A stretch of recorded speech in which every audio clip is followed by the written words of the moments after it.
We already did that bit at the end of the last podcast. No, but they tie together. They link. Unless we don't upload this after the one that it's not gonna be. It's not gonna be the next episode. It's like 2 or 3 from now. Damn it. Well, hey, welcome back. We're back. I don't know what to tell you. We're here. Where'd you think we were gonna be? You clicked on the video. Yeah, dumbass. Fuck out of Fucking here. idiot. But we're back with a guest today. Our guest today is the host, if not co-host, ding, of the Only Stupid Answers podcast. You may have seen him on, basically everything. He taps into he used to be on SourceFed Nerd, and he will make just appearances everywhere. Mm-hmm. He's an actor and creator, and his name is Sam Bashor. Why are you looking at me in the eyes? Just double checking. Sorry, I didn't say Sam Bashor.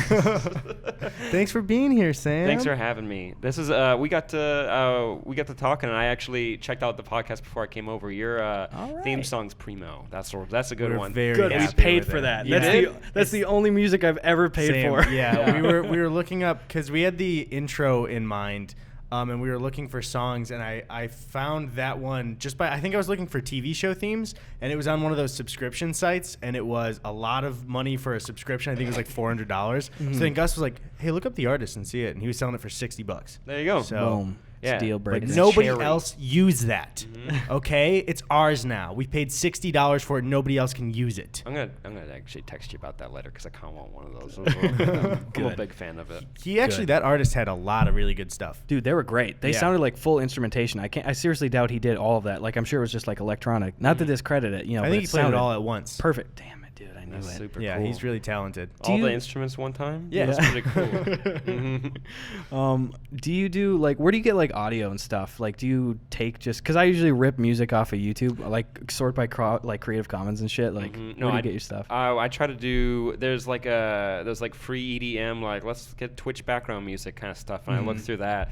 But then other times I kind of just use the We Hold music, the dun dun dun dun. I dun, love dun, that. dun, dun. Because Twitch usually doesn't they're you're probably playing a video game. We're not gonna pay attention to that one. Yeah. But no, I'm usually pretty bad about that. I try to do as many credits in the descripties and try to message as many artists as I can. But I don't know. I get lazy. I'm just they're gonna demonetize me anyway for some reason. Yeah. So why not have fun? Yeah, that's a good point. I always found with a lot of music stuff that this sounds like it's almost an ad for YouTube. YouTube has that create section in Creator Studio, and they have that music library. And I usually have a really easy time finding music for videos. It's just by using that. I gotta do that. There's good stuff on there. No, I get lazy. Yeah. I get lazy. I understand. I get lazy and then I do more work for myself. I'll spend an hour looking through royalty-free Creative Commons, just these garbage titles, I don't know. I could just find it really quick. But no, I do that too. I try to go through all the different websites and I try to justify spending that $200 for that. I'm like, nah, there's absolutely no reason for me to do that. Yeah. Do you guys ever there's certain songs that I know are when you're watching a video, it will completely take me out of even watching a YouTube video because it's I've heard that royalty-free song so many times. Mm-hmm. The elevator music from what's the guy's name? Kevin, what is it? Kevin MacLeod, dude. Yeah. Fucking patron saint of royalty-free music. He's the king of it. And he has one called elevator music or something like that. It's in everything. Is that Yeah, that's the one. Yeah, that's it. Mm-hmm. Dude, him and Ross Bugden, boy, those are some banging That sounds like you're not a real person. It's a guy. He makes some really good music. I always get mad though, like you were just saying, I get mad when I think that there's a certain point where you can kind of own a royalty-free song though. Whenever I see Sunny music anywhere else, because that's Creative Commons music, I'm that's fucking Sunny music. Yeah. Don't use that. They own it now because Sunny used it that artist they used for their entire soundtrack. Mm-hmm. So yeah, when I hear it in another show, it's just I know it's yours, you paid for it, but that's Always Sunny. They own that. Mm-hmm. I see that with the Content Cop theme song too. Sometimes that was in my last video. Yeah, the Brent Rivera uses the Content Cop thing all the time, and it's just he owns that now. I get it's for you, it's for everybody, but when something really popular uses it for a theme, something like the Gus Eddy podcast, don't use that song anymore. Is all I'm saying.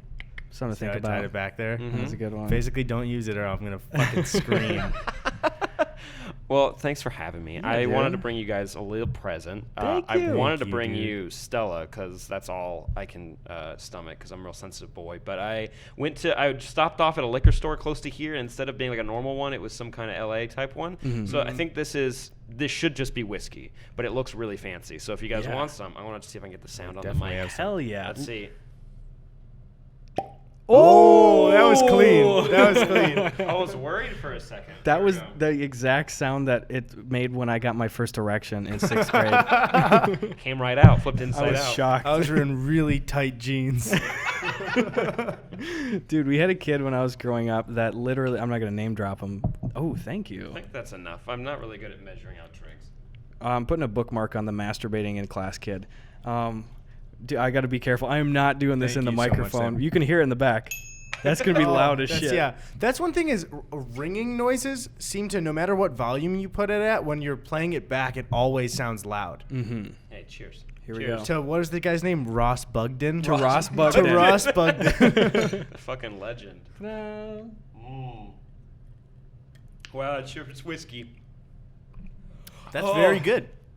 Oh, that's tasty. That's it from me, boys. Oh, that was really loud. That was really good. I know, it's far away. It's satisfying to hear, actually. Oh. One thing is what you said about the liquor store, too. The biggest adjustment with living here is, unlike any other place, it's like, oh, is this a normal store or restaurant, or is it an LA store or restaurant? A bespoke garbage factory, yeah. Yeah, I don't like really any of the LA restaurants or stores. Like, especially what I'm used to with the Midwest is when there's a restaurant, those people are trying their best to make the food taste good, and most likely it's not healthy at all. But here it's like the exact opposite, where they're trying to make something healthy taste good. And sometimes I just want some fucking mozzarella sticks, boys. Yeah. And I don't want them like breaded with fucking what's something organic? Breaded with Flamin' paper. Hot Cheetos with Or limon. Flamin' Hot Cheetos. That's a healthy LA thing, is breading things with Flamin' Hot Cheetos. With limon. Oh, nice. Yeah. What's your favorite, like, I got a twofer question for you. What's your shit. favorite restaurant? And then what's your favorite, like, chain restaurant? Oh, can I say it's the same answer? Okay. Chili's, 100%. Chili's It's is great. It's a local neighborhood Chili's. It's better than Applebee's. I know that's more of a Midwest thing. We have one out here. I went there. It was just lemon and salt on a chicken that I bought. It was really awful. Chili's, though, every time they're going to be nice to you. You can get margaritas the size of fish bowls. And you get fajitas so that everyone knows when you're eating something. Everyone knows exactly what you're eating. It's louder than a crunchy food. Yeah, the whole through. I've always liked Chili's. It's one of those ones that, you know, late night hosts will make a joke about it, and you're like, Chili's isn't that bad, guys. Come on now. They can take a joke, but maybe calm down. You ever had? We know Chili's can take a joke. Yeah. It's Chili's. But have you ever had the classic nachos there? Mm-mm. It's just one of those things, you know, where if you have a sibling that likes something, it was my older sister, so she just kind of liked the nachos from Chili's. That was mine. So Oh, that was really, yours. that like threw me off so much. I got so quiet. Yeah, she kind of liked the nachos from Chili's, and then they took it off the menu, but you could still ask for it, and they'd still make it. So for years, it was like the fucking classic nacho. It's just like refried beans on shitty nachos. Yeah. But I love them. No, I like having little secrets at chain restaurants. It makes you feel like you're more part of the family. Yeah. It's like In-N-Out, that's what their whole entire, like, that's a cornerstone of their entire market. It's like, animal style. Like, it's not secret. Yeah. They just they want the menu to look nicer, so you don't want all the garbage on there. Yeah. I love that. It's the easiest thing in the world to, like, build customer loyalty is have that secret menu that's so obvious, though. You go in there, I bet half the people go in there like, hey, listen, you get this animal style. You look left and right. Just, I'd like an animal style fries. Got the cheat code booklet here. The Nintendo power. Well, same. They have, like, the Bible verses on the bottom. If you didn't grow up religious, you're like, what does that mean? Is that some kind of Da Vinci Code? Is that a thing? Shit? Yeah. They do? Look I at didn't know that. every single, like, one of their packaging, like their fry container, the shakes, and then the drinks. They have, like, Matthew 3:17, Proverbs 9, No, you say 11. the verse. You say it. I'm not sure. Do you know any Bible verses offhand? I know that makes sense in context, but that's such a weird question. That's what we usually lead in with. So. Hey, Sam, how was the podcast? They really grilled me about Bible verses. I didn't First have anything. Thessalonians 2:10. My youth pastor's gonna be really disappointed. Damn, dude. Damn. God, You put him on the spot. Jesus wept. There's That- one. I was just gonna give you that's that, the yeah. one. Thank Is that you. a whole It's that. one? That's the shortest Bible verse. Is Jesus wept. 2 words. Now I know one. Boom. And you could do that God or the John 3:16 one or whatever the fuck that is. That's, Isn't love is patient, Master love Chief? is kind? The Master I think that's a Sam Smith lyric. Oh, you're right. But they added it to the Bible after because it kind of fit. It fit the tapestry of it. Yeah. Everyone in the church is like, this is really good. Should we add this to the Bible? Like shit, this is banging. Hold on. Add like a Shakespearean word in there. You're good to go. You boys want a beer? Yeah, sure. Yeah. Because this whiskey's kind of biting me all the way down. Oh, Boom. you want me to shotgun it? Ooh. We We had Jamie on. We can get all 3 cracks at once. Yeah. Okay, triple crack. Mm-hmm. Oh, this feels great. All right, we All right, ready? ready to Okay, go? the cadence is 3, 2, 1, crack. Okay. Mm-hmm. 3, 2, 1. I was a little late. Great. Boom, fellas. Taras Bugden, is that Bugden. it? Taras Bugden. I keep forgetting. All right, gotta be Delicious. quiet. Didn't work. You know what I noticed is if you set shit on the load-bearing things, it's less loud. I already have a glass there. Let's see. Less loud. Okay, there we go. 10 out of 10. It's been a minute since I had Bud Light. It's been a minute. You guys do Tecate, boys? I like Tecate. Yeah, that's a good, nice, like one. You can have Yeah. like 15 of them, and you start to get a little dizzy. Yeah. Like, yeah, you're good to go. That's that Mexican beer with the eagle on it or whatever. Oh, okay. Sabrina and my girlfriend went to. I always hate when like people bring up like significant others on shows, but then there's that obligation to specify that it is your girlfriend. You know? Yeah, because then if you didn't say that, people would be like, "Who the fuck?" Yeah, but then you try to casually name drop like, oh, Sabrina and I were just going. Anyway, Yeah. we went to Mexico a few months ago, and like it was just Tecate everywhere. But my trip was ruined because I just had liquid shit the whole time. Like it's the meme, but I've never had such severe like stomach problems before. You drink tap water, or was it the Tecate? It was the Tecate. Yeah. I think I had ice. They make it with tap water, so Yeah. it makes sense. Yeah. The 2 things I hear is that Mexico is great, and everybody I know has gotten food poisoning in Mexico. And I don't know. It's like even resort stuff. It still happens. I did a cruise. I've only done one cruise, and went to Ensenada, Mexico. I went to Catalina too, which was really cool. But that island, there's nothing there, and they barely have food or water, so it's not as super exciting as I thought it was going to be. But we went to Ensenada, and I was like, me and my girlfriend at the time, we're like, just like there's like they had like the Mexican Cokes, and I was like, we're not gonna do that. There's no reason to gamble. Let's go play with the baby tigers for $5 or whatever they had. Yeah. Save your money. What's the coolest place if you could not live in Los Angeles or California at all or America, where'd you go live? Paris. Paris? I've been there twice. Really? Now, or Vancouver, but that's like the most expensive city in like North America, so it's a little too rich for my blood. But Yeah. no, Paris is great. Like 2 years ago, my now girlfriend, we did a little tour through Paris, Brussels, and Amsterdam, and it was like the perfect trip because we had a friend who lived in Brussels. She took time off. She came to Paris with us. She could speak every language in Europe, whatever. And she took us everywhere, and every single night we would just get shit faced. It was amazing. It was so Really? much fun. Do you guys know the podcast My Dad Wrote a Porno? No, but but it's a God great damn name. it. It's such a Yeah. good name. And so it's a British podcast. It's huge. They're going to get an HBO special soon. They're really awesome. big. All right. So basic premise pretty simple. A man who is I think he's like a director in London or something found out that his dad, who's now retired, was writing travel journals. Like if you're going to Amsterdam or Iceland, read this to find hot places to go. Yeah. And Whoa. then he wrote a porno too, like this erotica, and self-published on Amazon. No one spell checked it. No one checked it for like anatomical errors on women or anything. And Yeah. and then after, what he said was his dad went up to his son and he was like, hey, I wrote this porno, and he was like, Dad, you shouldn't put this out. He's like, I already published 4. So he got 2 of his friends and they read a chapter an episode, and it's so funny. And they have so many celebrities on, like Daisy Ridley. They had Thomas Middleditch. They had shit. Rachel Bloom. This season they had Haley Atwell and a couple other, Michael Sheen. That was Oh, that'd be a cool Martin Sheen? interview. Michael Sheen? Martin Sheen, yeah. Michael Sheen. I'm thinking of the one that's not Benedict Cumberbatch, and I'm getting confused. Mike Wazowski, dude. Wait, are you Mike thinking Wazowski. of like not Benedict Cumberbatch is in like Sherlock stuff? Oh, are Martin you Freeman? Or? Martin Freeman? No. Okay. He looks the same. That's why I get him mixed up. So I don't really know, and I can't point to a movie that I'm like, that's what Michael Sheen is from. Ross Bugden. Ross Bugden. Sorry, that's what I'm thinking Sorry, of. guys. Y'all should check that out. Anyways, on my Paris trip one night, I found out about the podcast, and we spent a night in just listening to it, and it's so funny. It's such a funny podcast. We killed like 2 bottles of wine. We made microwave lasagna, and we had that in Paris, and it was the best night of the entire trip. It was amazing. That's great. It will Dude, forever that's be one of my favorite memories because we were like spitting food on the floor. Like we were laughing so hard and we were so shit faced. Yeah. Now I have to check it out. Just Yeah. premise alone, it's great, but the hearing that it's that funny. Yeah. Oh yeah, it's so good. What are you guys?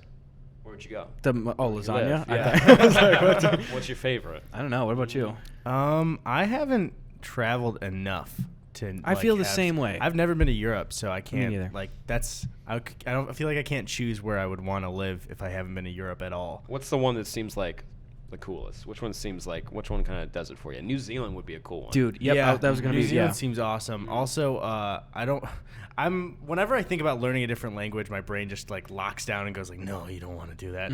But and I hate when people like bring up how Italian they are, but like half my family's Sicilian, and Sicily, like, it's really annoying. Okay, so it's a family thing. I was like, I haven't run into someone like that. No, trust me, it happens a lot, especially when you're in like the suburbs and everyone's just like, hey, Chicago's right there, and my like great grandpa was Italian, so basically I can do this all the time. But yeah, they're Sicilian, and my great grandma, who I knew, was like from Sicily, and it's everything I hear about it is that it's great. Bourdain, actually, Anthony Bourdain, with Sicily, I think it was the thing he avoided for a while because he's like, everyone says to go there, so it's like the touristy thing to do, and then he went and he was like, it's amazing. So I definitely would like to go there at least. I don't know about living there because I've never been. That sounds cool. Pretty cool. We have, in our limited travels, we've been to Toronto a couple times, and it is just gorgeous. I love Toronto. It's very fresh, too. Yeah, and I know the language, too. There you go. You can get around like a local. Shockingly clean in Toronto. Toronto is just cleaner Chicago because it's on a Great Lake and it's cloudy and cold, and I'm not going to say it's way cleaner because I don't live there, but when I'm downtown, you said it looks like a Disney street. Yeah. Because it's just like, where's all the garbage, guys? There's a lot of you living here. The same with Vancouver. It's crazy clean. Like, it's uncomfortably clean. Like, you're like, come on. Throw some shit on the ground. Yeah. I'll do it. It's fine. Like, you guys can get mad at me, but at least it feels normal. Yeah. That one is like cold San Diego. There's like, it looks exact. It's like, but it has everything you'd want in a city in one city. It has like parts of San Francisco. It felt like parts of London and like New York and LA and San Diego as well. But then you can go skiing, or you can go to the beach. You can go to like a national park. I would love to live there. They also shoot every TV show. Yeah. The CW is kind of like just bought out part of the city, and they just shoot all their shows there. Oh didn't yeah, know that. Like the Flash and Arrow and stuff like that. Ooh, Yeah. I watch all those shows because I do the nerdy content, and like it's real hard to like, okay, let's pretend like they weren't just here in another show that I watched this same week. Yeah. Like they didn't damn. just trade set. They didn't like move a few walls around. Like this is exactly the same. It's that noticeable? Oh yeah, no, yeah, Damn. 100%. Like they they try so hard. They try so hard, and you're like, you know what?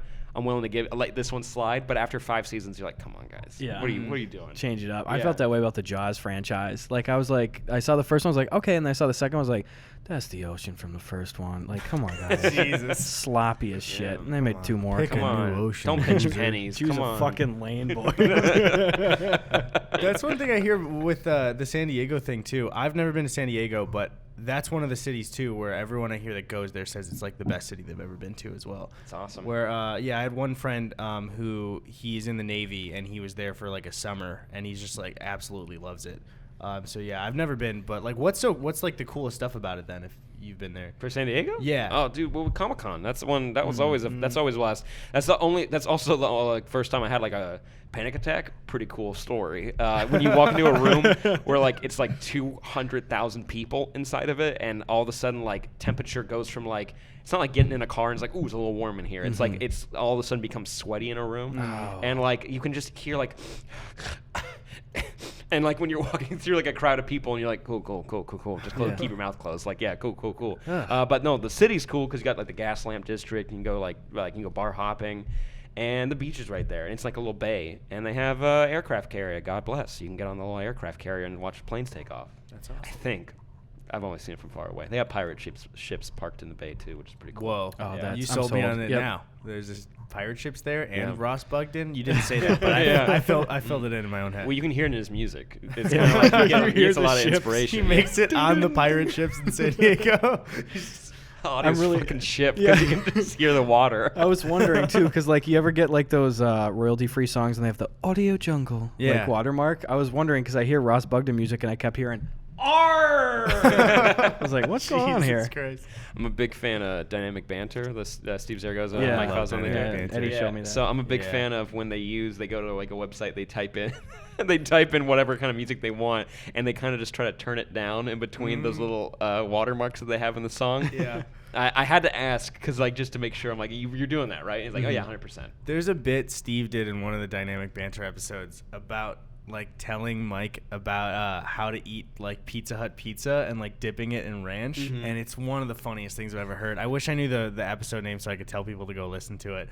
But he's talking about it and he's like, you dip that in the ranch, put it in your mouth, Flavor Drive. And it just like keeps making up different street names for like Tasty Highway. It's one of the funniest bits I've ever heard in a podcast. The funniest video I've ever done, like with them, is they went down the roster of all the McDonald's land people, like everyone who lives there, like why they're humans, and some of the children are chicken nuggets, and Grimace is a shake. But also, he was described as a simpleton for a long time. And he was What like, does that mean? What? All I imagine is of mice and men, and it's like Lenny, who like will kill you if you get a little too close.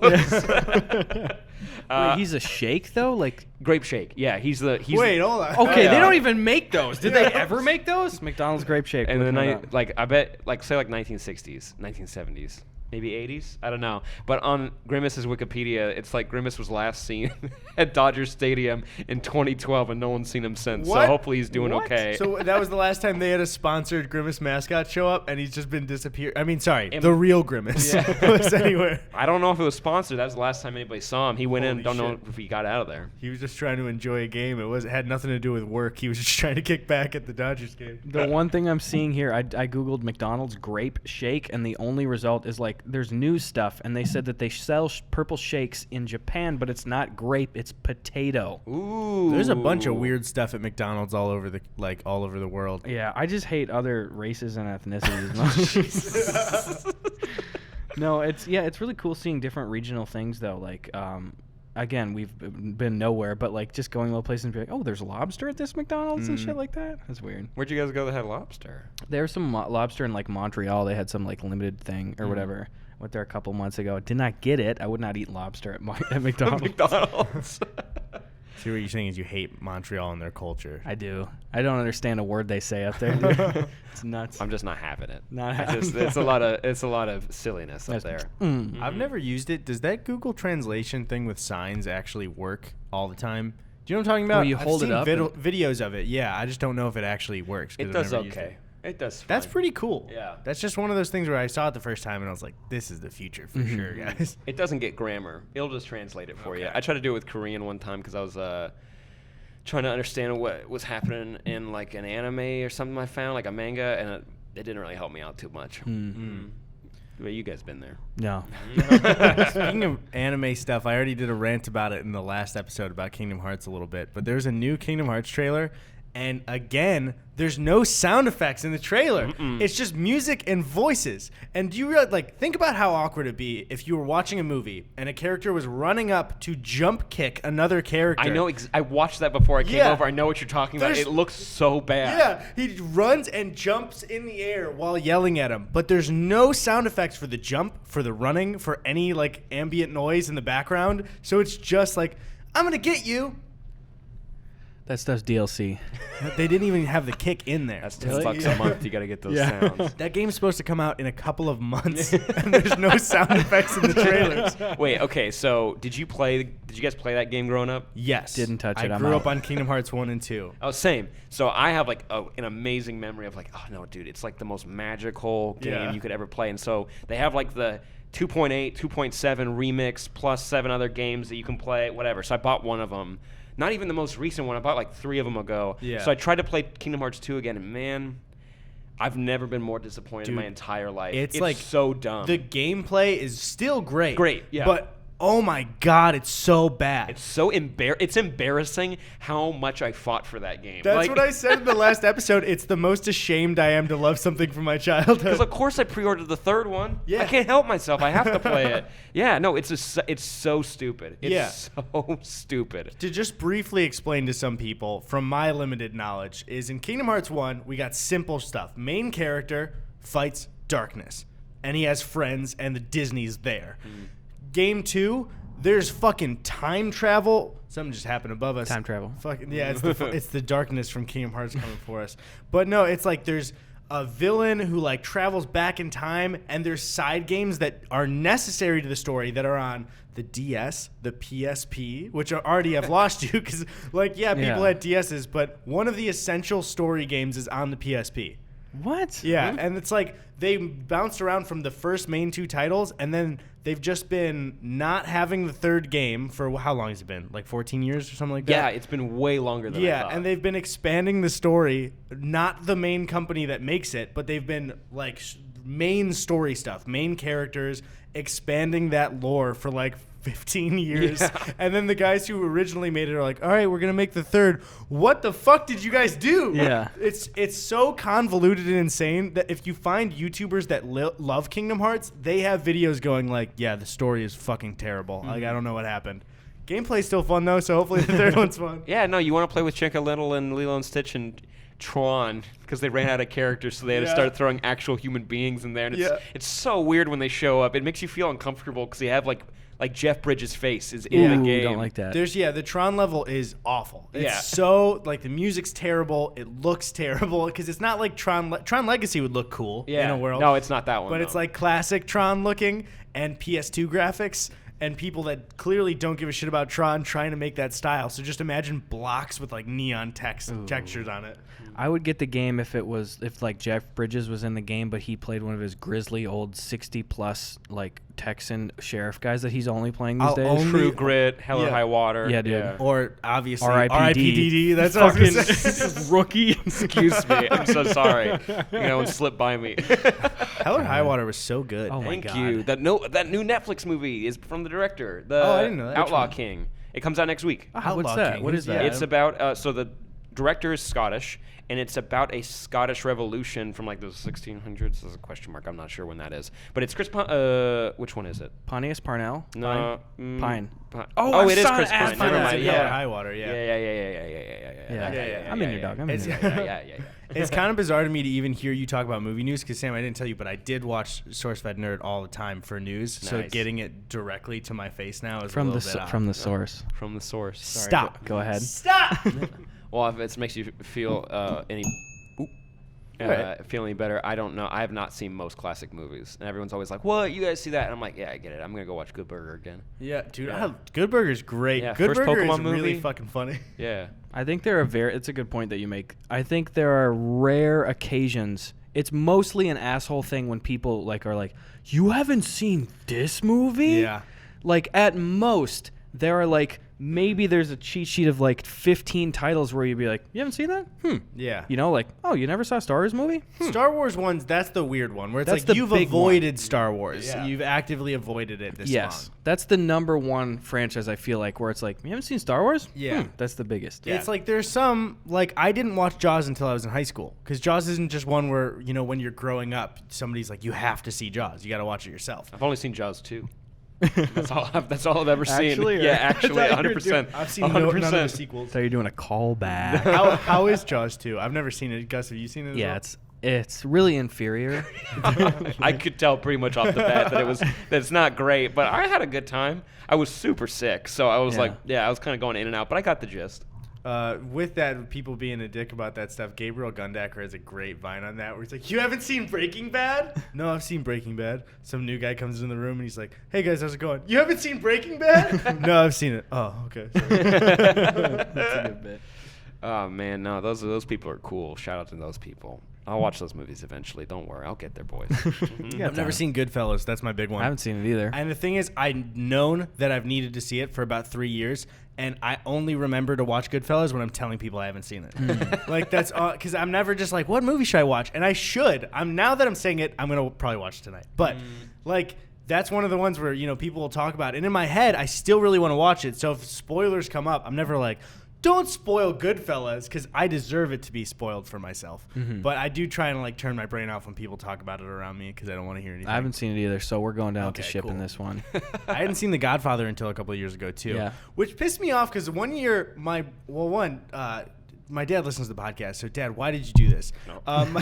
You're done. Twin brother Tony, who edits the podcast, what's up, fucker, was sick and he was 7. And my dad was home from work, and he's like, "We're going to watch The Godfather," which Tony was 7. So maybe don't do that, Dad. But actually, it's kind of awesome. But Tony was sick, and he watched it with him. And then for years, I was like, well, I want to fucking see The Godfather. They watched it together without me, so I just missed it. And then I saw it later, and it's really fucking good. You know what movie doesn't get enough love? What's that? Last Action Hero. That movie I love amazing. Last Action Hero. And it's the director of Die Hard, which makes it even cooler that he made a movie that criticizes action movies and also kind of celebrates them. Yeah. And it's awesome. And it's so cool. And I would love if they did it again, like now. Who would they get? I don't know. The Rock probably. That'd be a really good like, stand-in. That would be a great one. Yeah. I would love another like stab at that because there's so many options for like what other movies you could hop into. Yeah. Yeah. The Rock, it's so bizarre too because it seems like The Rock is totally self-aware that like he just makes some of those movies that are just totally, it's almost like making those movies are meta in themselves, like San Andreas or something like that. Yeah. It's really bizarre. Yeah, because we're living in an age after Schwarzenegger, so it's like, oh yeah, he's trying to make like Schwarzenegger movies. Schwarzenegger, You know? but yeah, I feel. All right, well maybe yikes from me for that one. There was, I mean, Eddie, you know, Sam, and to everybody else, I shot a full video and I deleted the entire card, and it was going to be called like Dwayne or The Rock's new summer blockbuster, and it was just like a one of those blanket statementy things, like, oh my God, his movie was called I Am Unreasonably Strong and the City is Falling Apart. Because it's just like, that's the last 5 years. And it was a high effort meme too, because you set up the green screen. I put up the whole fucking green screen costume and everything, and then it was so mad gone. about that. But that is a very good way of boiling down exactly what his movies are. I saw Rampage. He's a zoologist in that one. Yeah, that one makes very little sense. I think they try to kind of. They're like, you're a zoologist for the army, right? And everyone doesn't acknowledge it, and then they move on. Yeah. One of the weirdest things for movies recently for me is why are specifically apes that are CGI, why do they look real compared to any other CGI? Yeah. Like Planet of the Apes is still the newer series is the most realistic CGI I've ever seen in any movie. By the way, that series is awesome. It's my favorite, like one of my favorite trilogies ever, and I think in the last 10 years it's some of the best movies that have ever come out. I think it's the best prequel period. Oh, like, for it's the sure. best version of a prequel for something. The issue with it though is to convince people to watch it, they have to watch Rise, and half of Rise of the Planet of the Apes is one of the coolest movies I've ever seen, but half of it is like James Franco dating a doctor or like a vet, and it's just like Caesar's kind of the side character, and then Caesar goes to I'm just gonna say prison for it because it's supposed to be a habitat, and that part of the movie's awesome. That's really when the trilogy starts. But like to convince people like, hey, this is one of my favorite series ever. It's one of my favorite trilogies. It's so good. And then the movie starts, and it's like James Franco dating for a little bit. Yeah. Like, because Matt Reeves took over, right, for 2 and 3. And holy shit, 2 and 3 so are good. amazing. The coolest thing I ever got to do for work, period, was a junket for War for the Planet of the Apes. And it was one of the craziest flights I ever had to do. It was in a day, like a total of 24 hours. I flew to Vancouver. That's where they shoot all those movies.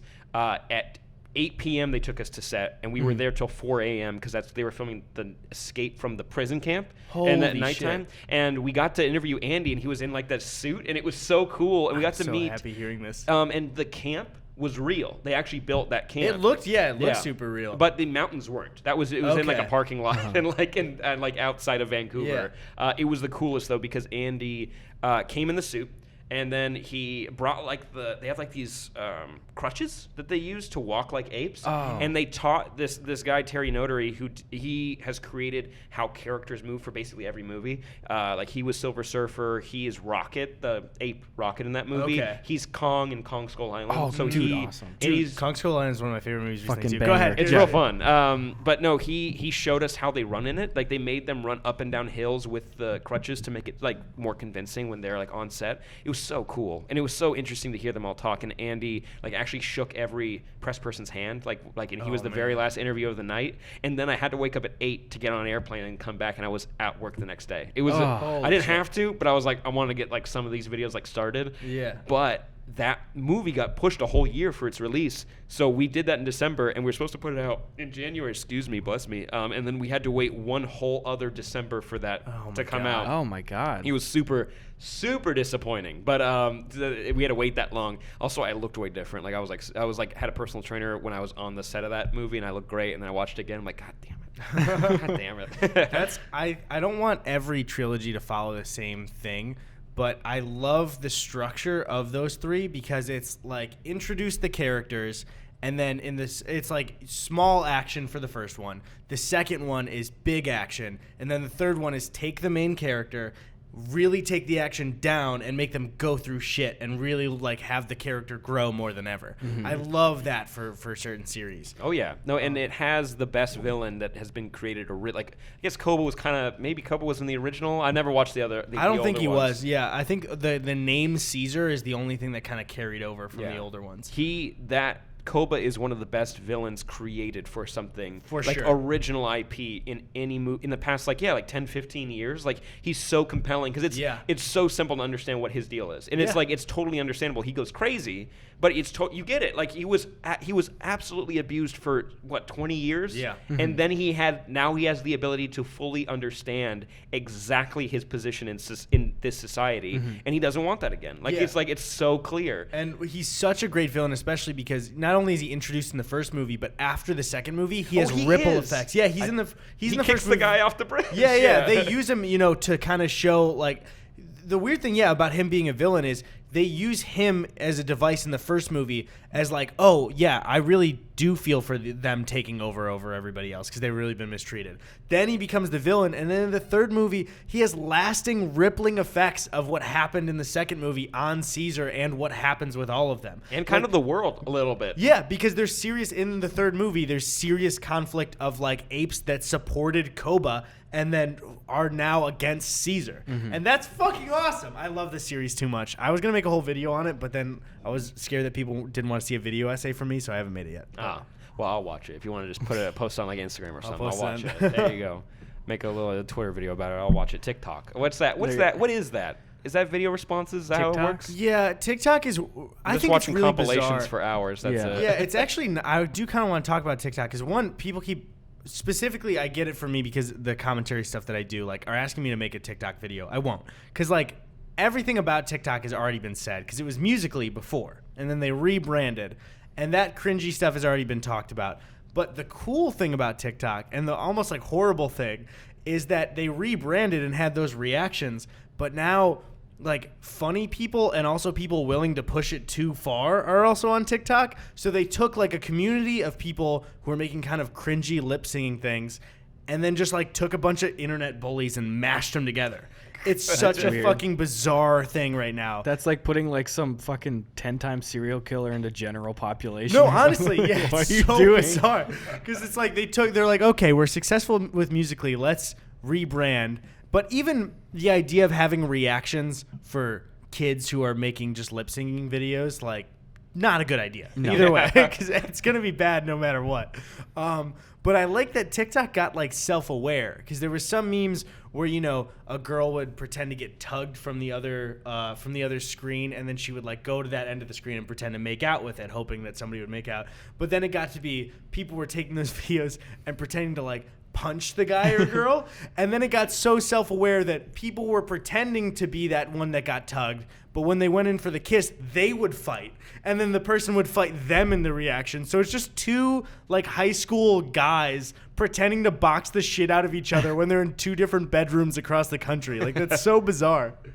TikTok's weird. Mm-hmm. I had a question for you, Sam. Because I noticed, like, I see, like, on, like, your Instagram stories and stuff, like, are you, like, just still going around to, like, these exclusive, like, movie premieres and shit? Like, what is that all about? So we would get invites to, like, different screenings, and but basically, like, we wanted to get more serious with movie reviews because it's like we noticed, like everybody here, you look at your analytics and you see what works in reviews for us. Literally, as soon as we put review in a thumbnail, it's like that's going to do about like 200 times better than any other video we're going to do. Wow. So it's like let's double down with those. And we weren't getting as many invites. It'd be like kind of like, if we're lucky, once a month, more like once every 3 months. And they would always be really cool events, but now we do the legwork and we're trying to get on lists for people for like going to these reviews and whatnot. So yeah, no, that's something that we get to do, and it's always so cool. It's always really, really cool. And now there's like a community of people that you like recognize immediately, like, oh, hey, what did you hear about this movie? Or we just talk about like YouTube drama or, other shit like that. But you do notice now, or I notice now, the only contact I don't have is Disney. That one's a really, really hard one to get. Also, I think the guy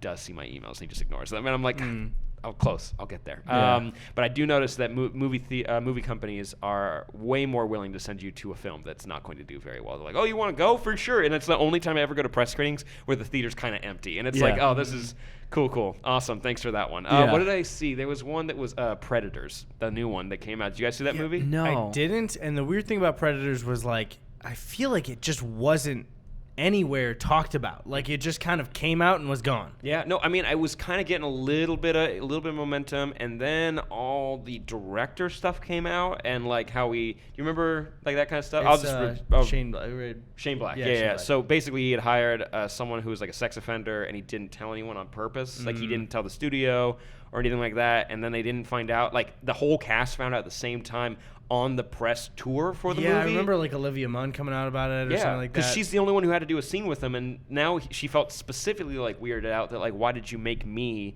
the only female lead in the movie, have to be with the sex offender? Like, are you serious? Like, so that's a bummer. But the movie also makes zero sense. And I was like, and I get why this movie is the movie was gonna tank regardless of like that, but that just like was like the nail in the coffin. That's so disappointing because I loved The Nice Guys so much. And then, the next movie is just, like, not good at all. No, I liked Iron Man 3. I've seen a fair amount of Kiss Kiss Bang Bang. I know it's good. And I was very excited. I have The Nice Guys. I rented it on Amazon Video, and I want to watch it soon. I have 10 more days until that goes up. So. The Nice Guys is one of my favorite movies, and I hate to say that after we just discussed the Predator stuff, but, like, it really is. It's so just Gosling is so fucking funny, and he has no right being as funny as charming as he is, because if you're that handsome and like that charming, you shouldn't be funny. Like you should become funny to fill some kind of gap like that has happened. And like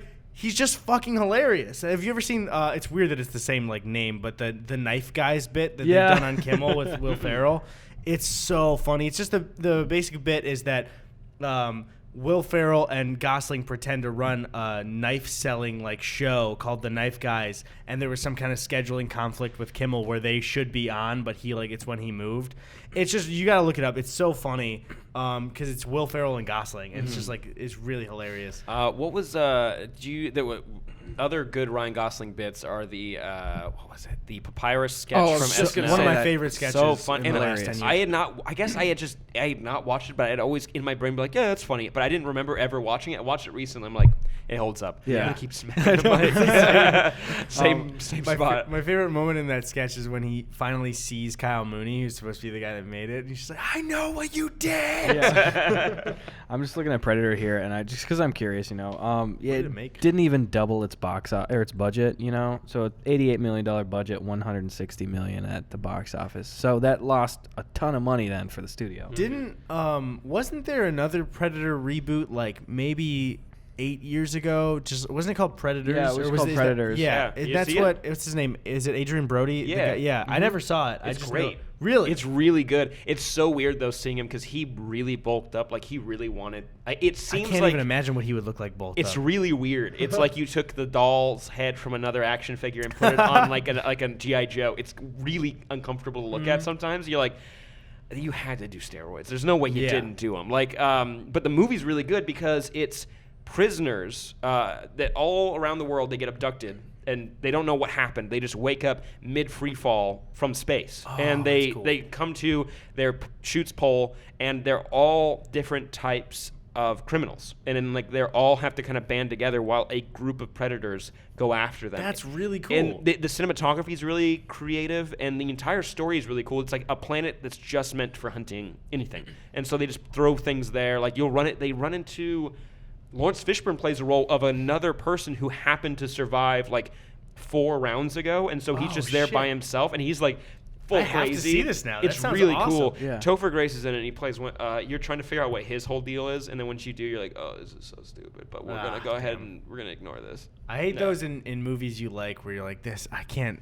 If I recommend this movie to someone, I'm gonna have to give them this disclaimer. What was I gonna say about?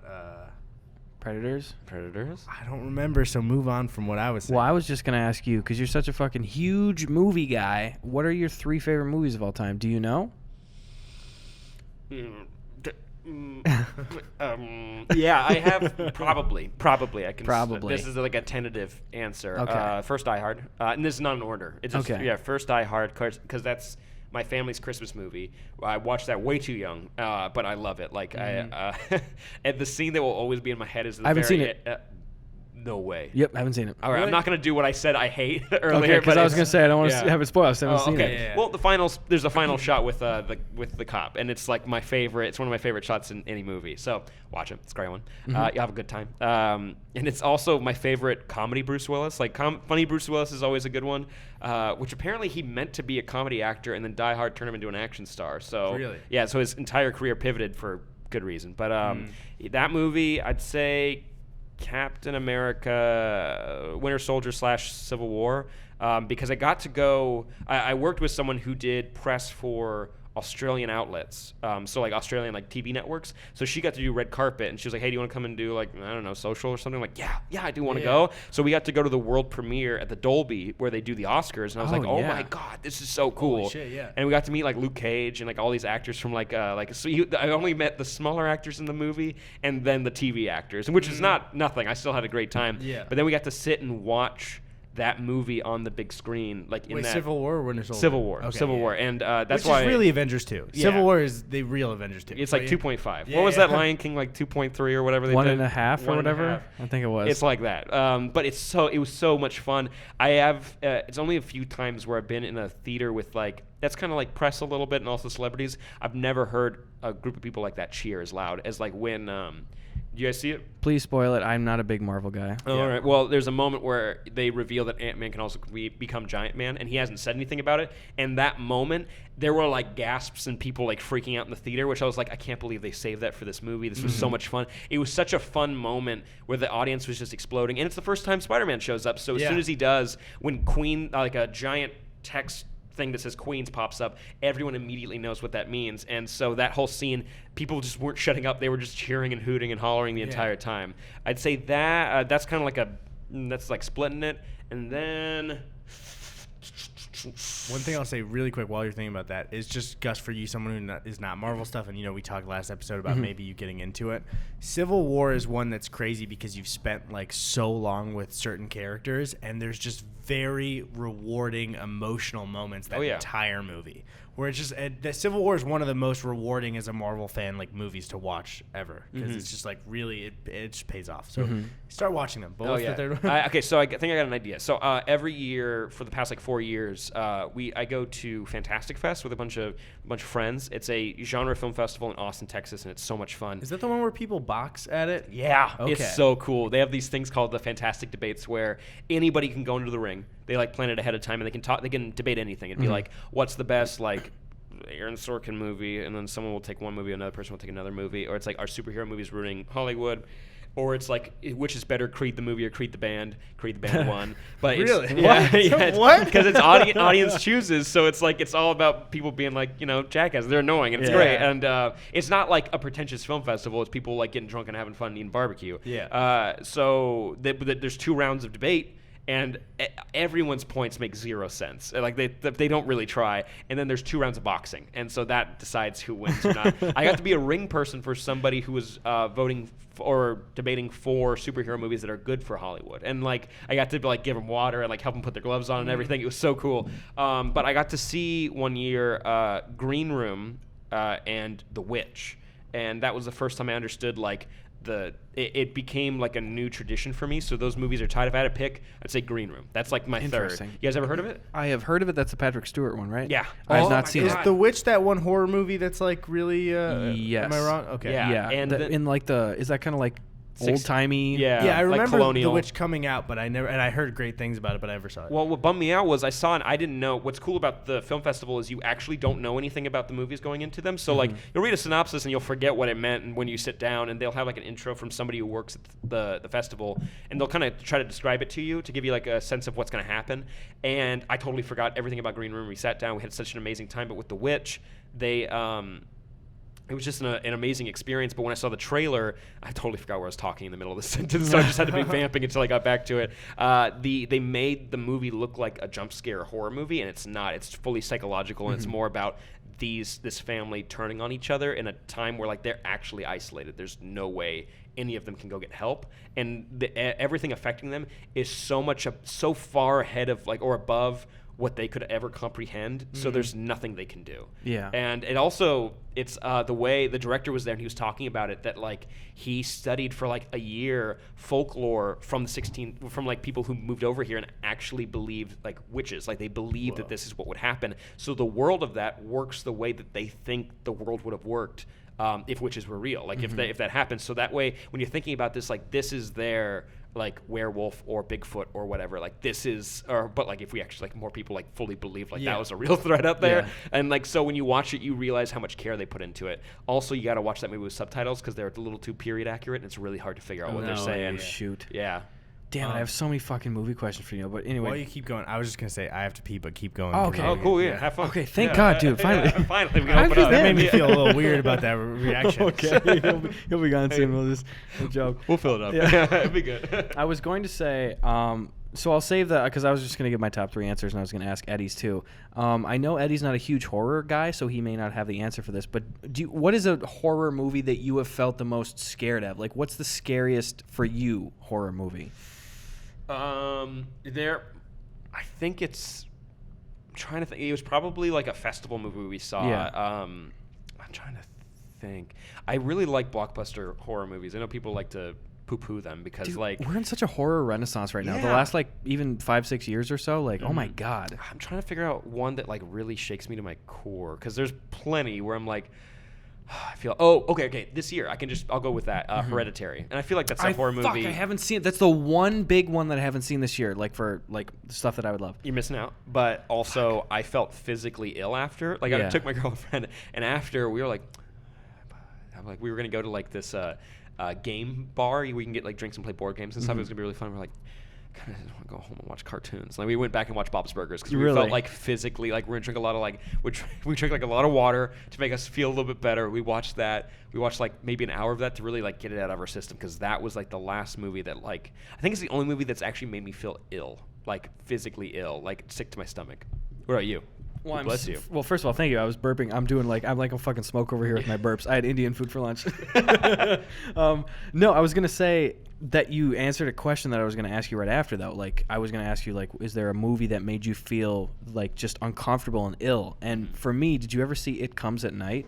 Yes, and I've never been more stressed out in a movie. Yeah. Sickened. Like I felt physically sickened by that. Have you seen It Comes at Night? I'm trying to remember what last year. Right, my brain's only thinking of It Follows for some reason right Joel now. Edgerton, and then I just it was the A24 movie, right? Yeah, the A24. I think it had like a $15 million budget at most. I almost want to verify that. I'm such a junkie. I love going on Wikipedia and looking at like budgets and how they did at the box office and critical ratings, and then just like the production notes. Oh yeah, no, I do the IMDb trivia, and I always like read through it as I'm watching like an episode of like The Office. I'm like, haha, they broke during this scene. This is funny. Oh, this is improv. It Comes at Night. That's a movie I don't know if I could watch again. Same I don't think I will. Hereditary. I don't think I will watch it again if it's with new people to experience it with them.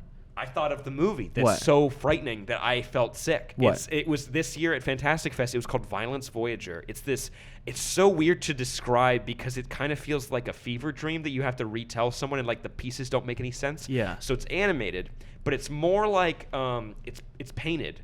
And it looks like retro, like Japanese posters. Where you find like a Godzilla poster or like a Tarzan poster from the 40s, and someone hand painted that and it looks really pretty.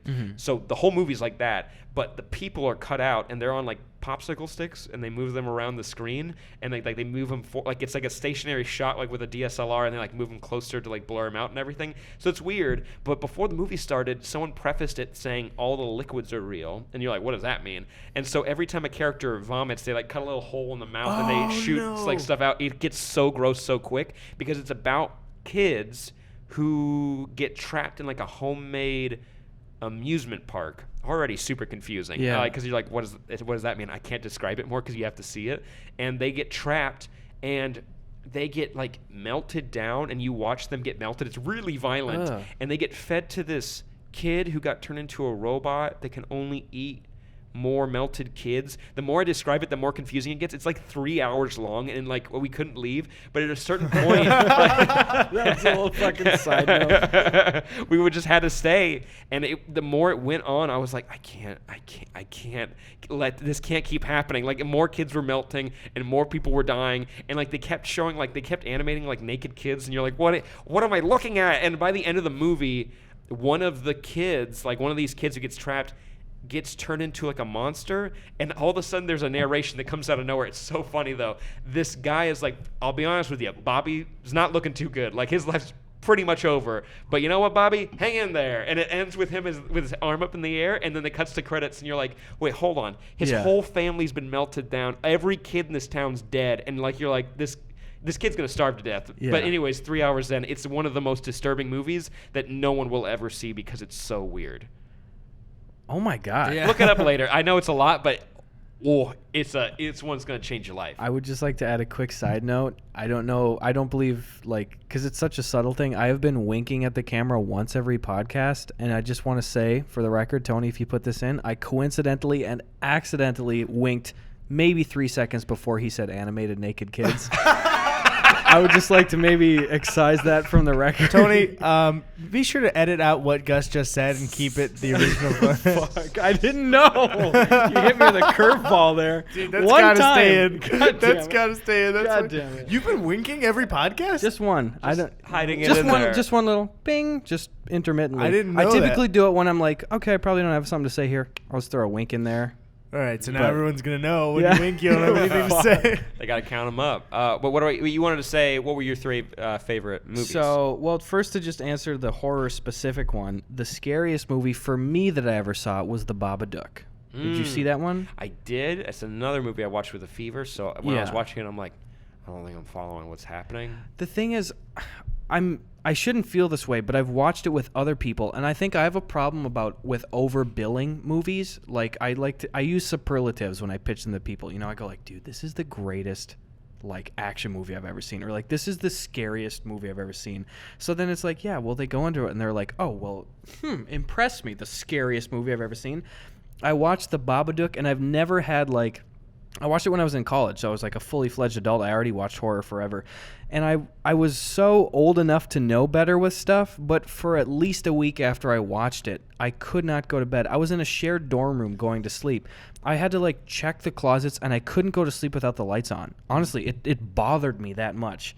It's just because, I mean, you've seen it, you know, it's just the monster in the home, like that, especially that bedroom scene. Oh, yeah.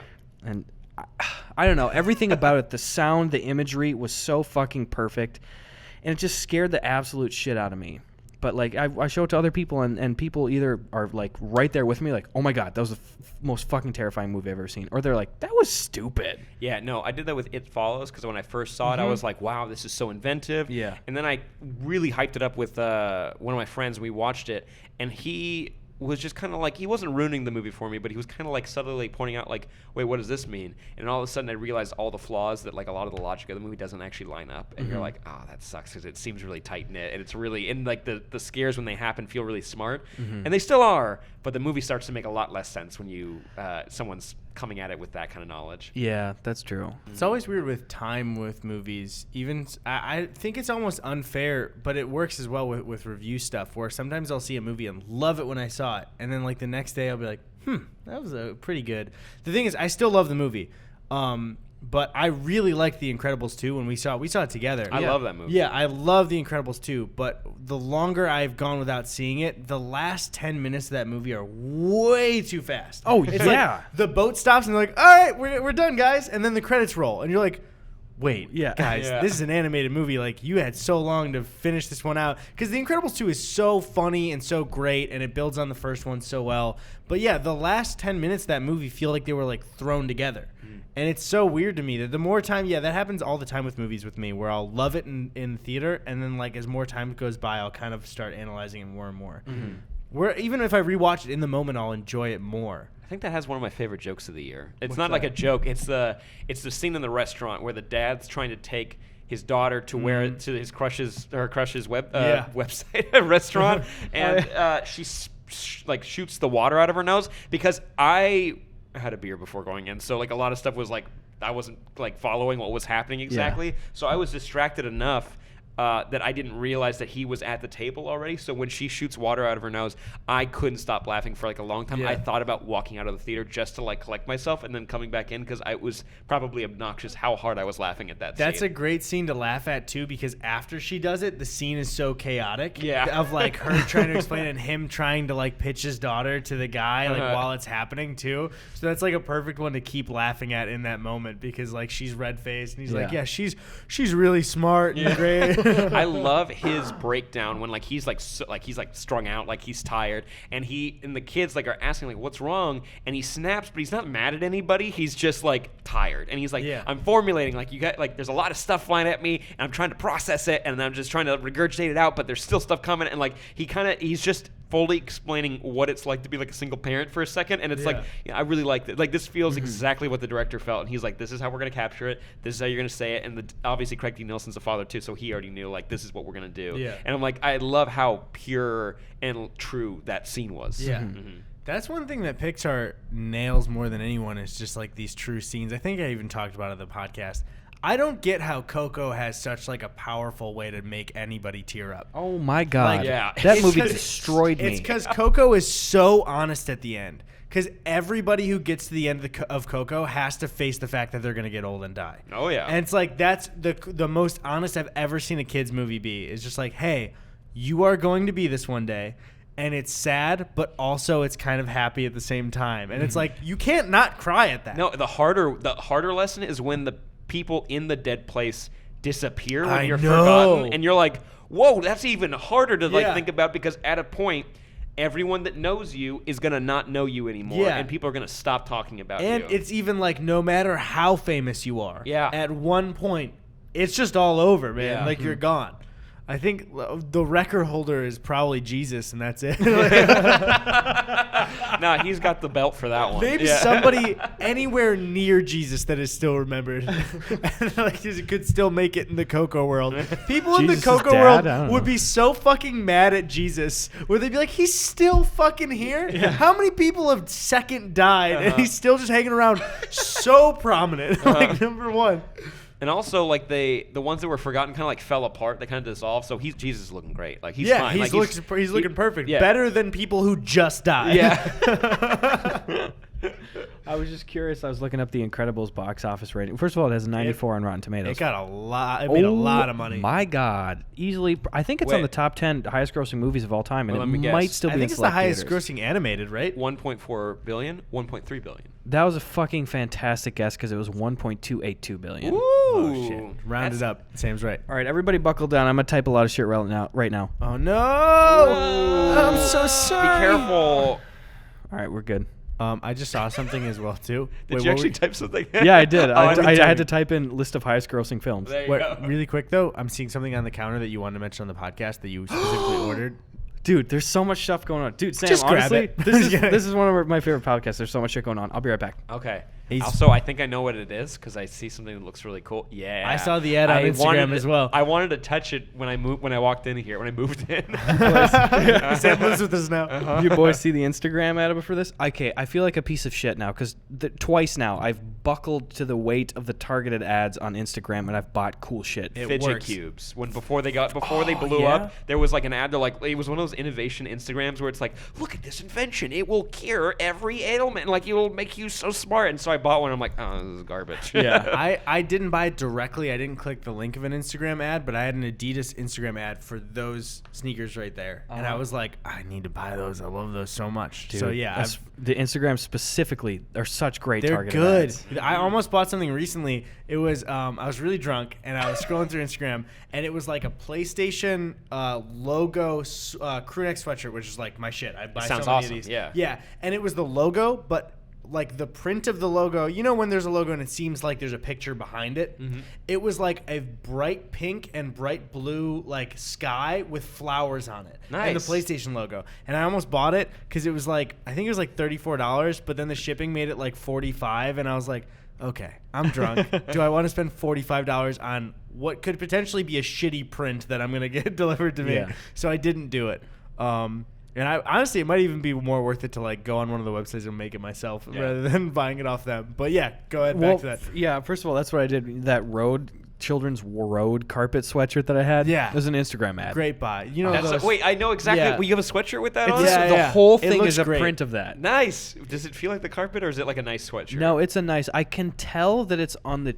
If there was a spectrum of cheapness, I would probably rate it a 6 out of 10 on like quality. I feel guess. this one because I will say I'm switching merch companies. This is a cheaper sweatshirt. Yes. Feel this So, right now? well, the thing is, this is like traditional cloth. This is kind of like a stretchy-ish kind of thing. You know Drew's like Martin Lawrence shirt that he has. Yeah, that he bought from a It's thrift like store. it's like a little thicker. It's not just a Martin Lawrence shirt. It's a shirt of the cast of Martin on it. And it's such a shitty print. It's such a shitty print that where the fold is, like for the sleeve, there's white gaps of the images. I know exactly where he bought that shirt then. I know exactly what website that is. What? I have What is it? I have a friend, it was like, it's not Redbubble. I'll find a link, I'll send it to you. But Yeah. my friend is an artist, and she did like this awesome print for Wonder Woman. I just wanted to support my like friend, so I bought it. All the armpits, like no color was there, like along the looks, seam at the bottom. It looks awful. Yeah, it ruins completely what the beautiful Martin or Wonder Woman print. It completely ruins it. The thing is, something like that Martin print, though, is the best and only thing that you can get off stuff like that, because the print, you can see the pixels on it. Yeah. And it's so poorly printed that it makes the shirt that much funnier. Yeah. After that, I do have a story then with poorly printed shirts. So this is this thing. I'm impressed with it. I think it was like 10 or 15 bucks, including shipping. It was like maybe $22, That's which not is bad. just dumb, but it's something I put on the desk. Yeah. So if you're audio only, fuck you, you're dead to me. Please unsubscribe. But other than that, look at this little box. You open it up. Harry Potter. Now listen if when I audio crank listener, and this. if you can't see on the video, it's not doesn't just say Harry Potter. It's fully the Harry Potter logo like etched into the wood. It looks really good. And it's super ornate. And watch when I spin this shit.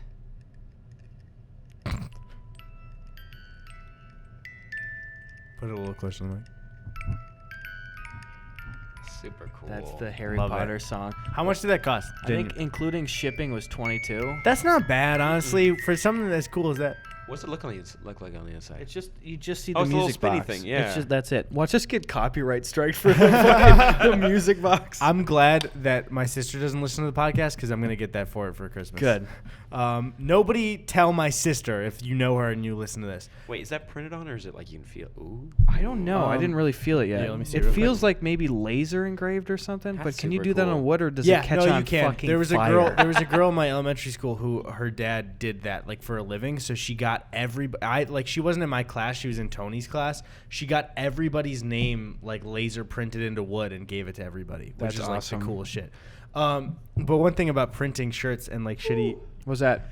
Whiskey bit Some me. of the- Yeah, Whiskey bit me. But the shitty printed shirts was my senior year of high school. One of the guys in my friend group like really hated his senior picture. It was like this awkward smile, and senior pictures are so dumb because you have to go to a separate place and have it done where it's like you tried for this. And mine specifically, my senior year, I was much heavier than I was now, and it was just my senior year where I got really heavy and then I lost the weight at the end of my senior year. So when I took the pictures for it, I was like, I look fucking terrible. So I didn't do anything with it.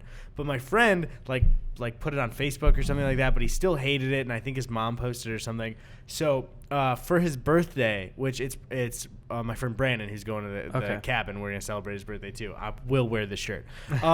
Is for his birthday, without telling him, we all got that senior picture printed on like giant on a shirt, and all of our friends came to school that day without telling him, wearing a shirt of that photo on it, and he just like absolutely hated it. He was a good sport about it, but one of my favorite things is I forgot I think it's Custom Ink, the company for it, but they called me and they had to be like, hey, so this picture that you gave us, they're like, it's looks really blown out and bad because we put it so giant on the shirt. She's like, I just want to make sure that like if you shrink it the quality will be better, but how big it is, like it looks awful. And I had to just tell her like laughing, I was like, no, it's better that it looks awful. I'd be like, thank you for calling me and trying to make the quality better, but it's better if it looks bad. Oh, wait, okay, so I'm trying to picture these shirts. Is it the shirts that, like, you feel like your body can't breathe when you put them on? Like, they're like the plastic that kind of, it feels like recycled, like, water bottles. The cloth part of it, like or the what? Cloth. It's like made out of, it feels like it's like a polyester. I don't know. I need to take a leak, and I'll grab the shirt on the way back, okay? The fucking road shirt. Mm-hmm. Okay. You boys talk. Yeah, I don't know. It would take way too long to find the picture, but it was great. That's actually one of my favorite high school memories because his birthday was right before we got off winter break. Mm-hmm. So, you know, in high school when like the day before winter break, all the teachers don't give a shit and like everything. Yeah. So it was fully one of those days where we all had this big prank that like everybody saw in school and I didn't have to do anything in class. I remember my math teacher, who I loved him, but I don't want to say his name because I don't know what the internet will do. Is he was because you know one of the lamest things about math in school is that even on the off days they have to teach it to you. Like the first day of school, you know, they're always like, okay, I know it's the first day, but we're learning algebra, and you're like, what the fuck, man? But yeah, that day he was trying to teach us like desperately, and none of us were listening, to the point where he started like doing the lesson, and then he could tell no one was listening, so he started like just saying gibberish and just marking lines with the chalk on the chalkboard. And waited like a minute for somebody to notice. And then he just stepped to the side and there were just a bunch of dashes all over. And he's like, none of you are paying attention. I guess we're just not doing class today. Mm-hmm. I definitely, sometimes I got a little too big for my britches when it came to like junior year. I was like, you know what? I'm going to take AP classes. I can do this. So I'm like, you know what? Screw it. I'm taking 3. Like, I'll be honest, dumb kid. When it came to like math or sciences, I love science, but when it became more math oriented and not like just studying, it just... Nothing. Exactly the same for it. Yeah. Love science, can't do math. I took physics, though, because it was like, this sounds cool. And also, our teacher was amazing. But, I whiffed that one. That was my worst. That was one of my worst classes, like, period. I didn't, like, fail it, but I'm like... Was it AP physics? Oh, yeah. Oh, I took regular physics, and, like, I took other AP classes whenever it was, like, English stuff, because I could do well in those. But, yeah, like, whenever I was in regular physics, whenever I had a friend in AP physics showing me what they were doing, I was like, how the fuck could you even pass this? No, I got it until, like, maybe 3/4 of the way through, and they just kind of had to throw everything at you, and like, you're going to sink or swim. But after you took the AP test, he didn't give a shit what anybody was doing anymore. And he was just like, yeah, you can do whatever you want. So we'd bring in food, N64s, GameCubes, and we would start making, for like the last like month, we did a Super Smash Bros. Tournament in the class, and it was awesome. But I just knew I failed that. Like, I didn't fail that class, but I'm like, that's just a solid C, and we're going to need to move on past this. The nice thing about those AP classes, if you didn't do well on an AP test, it was just like, all right, no college credit, but it's gone. Yeah. You know, I love that stuff when teachers bring video games into it. Like my favorite teacher ever, I got lucky enough to have him in 5th grade, and then he moved to 6th grade the next year and put in word for me and 2 of my best friends to have us back in his class. Nice. And it was actually one of the biggest favors I owe to my brother is he accidentally selected my last name with my brother's my fraternal twin. So he selected him. So my brother, nice enough, took the coolest teacher and gave up being in his class because he knew he actually wanted me in his class, and then had like one of the shittiest teachers in our school. But one of the things is for winter break, he brought in Rock Band 2 at like the week before winter break because we all did well on our tests. And every day we had the option to stay in for recess. And at recess, he would order pizza for 5 days straight. Wow. And we could play Rock Band every single day. And we were broken up into bands with our friends. And he forced us to rotate every instrument each time. And it was so bizarre because like, still my favorite teacher ever, but I had a 360. You cannot do this anymore. He played Call of Duty with us after school a couple of times, which you cannot do anymore. But one of the things I remember too, he's like, yeah, I wanted to test it, but I brought my Xbox and I forgot to bring the power brick. And like he emailed me before school and was like, can you bring your power brick? And I was like, fuck yeah. So it's like the weirdest, like I was helping play Xbox in elementary school. It was so weird. That's so bizarre. Yeah, he's my favorite still. You had an email in elementary school. Yeah, it was a Yahoo email. I still use it to this day. But to Yahoo. No, to but Yahoo. yeah, no, those teachers really do have like a lasting impact. Like I really need to email that teacher and just tell him. I accidentally said his name last episode and then we had to edit that out. Yeah. But yeah, like I really should email him because my mom is a teacher and so is my sister, and I feel like you should definitely email your teachers that had an impact on you and be like, hey, you did a real good job. Yeah. There was a weird thing when I was in high school because there was a teacher who really controversial just because like his methods and stuff too. But like he was always cool to me, and it was really weird. And there was a situation where I had just missed so much class, and it was like he was so strict in so many other areas. But What school did you say this is? This is in high school. Yes, okay. high school. So I was probably a sophomore or freshman or whatever. Okay. And I had missed so many assignments, like so many to the point where I was going to fail the class. Like I would have gone from an A- to an F just because I was gone for like state cross country, state volleyball shit, all this stuff. And he had a rule where it's like once you take the test at the end of the unit, you can't make up any assignments in the past unit. Like you're done. You're on to the next unit or whatever. Yeah, pretty fair rule. Yeah, and he was always, I'm using my language carefully because there's a bomb drop later. But he was always like super cool with me, you know, and like we would just talk about like classic rock and shit because he was a musician. So I went into his classroom, was like, hey, like Mr. Blank, like I'm gonna like fail. Like I'm sorry, I just don't have the assignments. And he goes, tell you what, Gus, super unscrupulous. He goes, tell you what, Gus, you know, I think you're a cool guy. You're one of the only guys that knew who Boss Skaggs was, the guy that sings the Lido Shuffle. He's like, so I tell you what, I'm just going to go into my computer here. What was that ancient Rome stuff? What was the stuff you said you were missing? And I listed like 10 things. He goes, oh, Gus, I don't know if you know. He pulls open his drawer. There's nothing there. I'm looking at him right here, guy. I don't mean to be inappropriate, but this sounds like a porn. Yeah, I know. Well, close to what the bomb drop is. Oh, shit. But, like, he was doing a whole bit about it. He's, like, where he's lying. He's just like, I'm looking at him right here, man. Which is, you got when A's you're on 16, them all. is the coolest moment of your life. Yes. Is a teacher just fixing all your problems Yes, for like, you. I went in, and I maybe had a 30% in the class. He went, A. Ooh, these are looking good. A. Oh, you're doing a great job. This is a porn. Went from, like, a 30 to a 98. Holy shit. Just because you like the same bands? We had a little repartee, and there was like that was one specific thing he mentioned. He was like, hey, Boss Skaggs. No one knows fucking Boss Skaggs. He didn't say fucking. It was a sophomore. And then I was like, I know Lido Shuffle. He goes, thank you. Just I have one no of those idea what you're little talking things. about right now. The Lido. There's 2 seconds. You I don't still know. don't. Should I sing this full song from the top? Go for it. Go for it. Tony, 1, 2, 3. But then it turns out that he raped some kids. Wow. Okay. Wow. Holy shit, Gus. I had a picture of what you were gonna say, and that wasn't what it was. It wasn't even close. I thought Yeah. it was It the was a guy little that close. got banned for the fucking porn on his computer. That you No, told me different about. guy. Not even doing a Okay. bit. He What had fucking sex with nerd kids. students. downloaded porn onto a school computer? My Just- cross country coach. No, that's so lame. It's always weird when people from my hometown watch shit, but it's like, don't fucking watch porn on your computer. Get your shit together, dude. No, genuinely though, I'm not even doing a bit like rape joke. Oh, like dude, we're gonna get Jesus demonetized. Christ. Tony's Oh. gonna have to Wape. Fuck you, dude. No, I don't know, but no, he We did. gotta Like he censor had, that though for real. Yeah, no, Tony beat my ass. I won't say anymore. I'll tell him. You don't have to say it on the podcast. No, but he did that. He assaulted students. Yikes. Yeah, that's a big And yikes. did you didn't?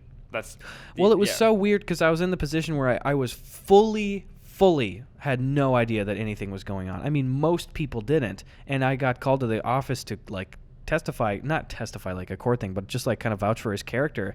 And I was just like, yeah, he's always been pretty cool with me. I don't know. Like I've learned a lot. Like I did learn a lot and he was cool in the classroom, but oops, don't do that. Yeah. Lord. Jesus Christ. Yikes. How many people were in your high school class? Did you Maybe say 60, 60? 65. What are you talking? Jesus. For real? Yeah. Yeah, he's from a very super small. town. My whole town population was like just over 1,000 people. Did you guys like know? Not know everybody, but it's like kind of like. Oh, the, you knew that- everybody in the town because our town wasn't even like one of those things where it's like in a suburb of a big city where they just like cut the lines. You know, there's 1,000 people in the town, but there's tens of thousands of people around Well, you. that's not even when you're saying the suburb thing. Yeah. Just because you're not from the like.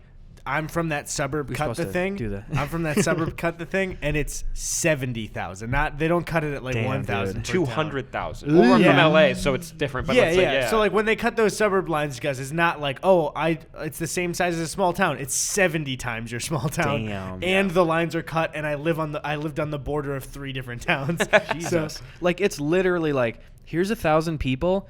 You need to drive at least like highway driving where uncontested traffic, at least 25 to 30 minutes in any direction to hit people. That's like why the I next understand. town. That's why I understand high school rivalries in small towns because Yeah. it makes sense. But high school rivalries when you're in the suburbs are like, I have 6 schools within walking distance. Yeah, exactly. Like, it's like, why would I fucking hate these people? They live right next to me. It's like Castle Age feudal empire shit, you know? Like, well, this is our fucking civilization. Yeah, it's all you Where's know. yours? I have to go through cornfields to get to yours. And like, there's that's so bizarre because then I'm sure you like don't want to name any of it, but like towns surrounding you have different histories that you guys shit on them for. Right? Oh yeah, dude. What's like not a super dark one, but like what's the dumbest thing you've ever heard of another town doing? I love this fucking backwoods Wisconsin shit, dude. Well, there's just dumb rumors that circulate. Like, there was a rumor that the next town over, like, their janitor in their high school, like, was super mad that he wasn't getting paid enough, so he broke into the art room and mopped the floors with paint one night. Just was paint everywhere and then left. That's cool. That's a cool exit. I'd do it. At our school, for one of the senior pranks, someone put super glue in all the locks on all the doors in like one section of school.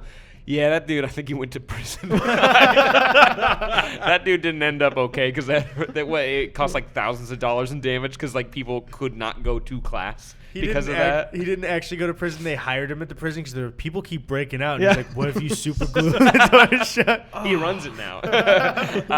No, I was... what was I thinking of? You said school rivalries. Okay, so my school mascot were the Indians, and it was just a generic Native American man in a headdress and everything.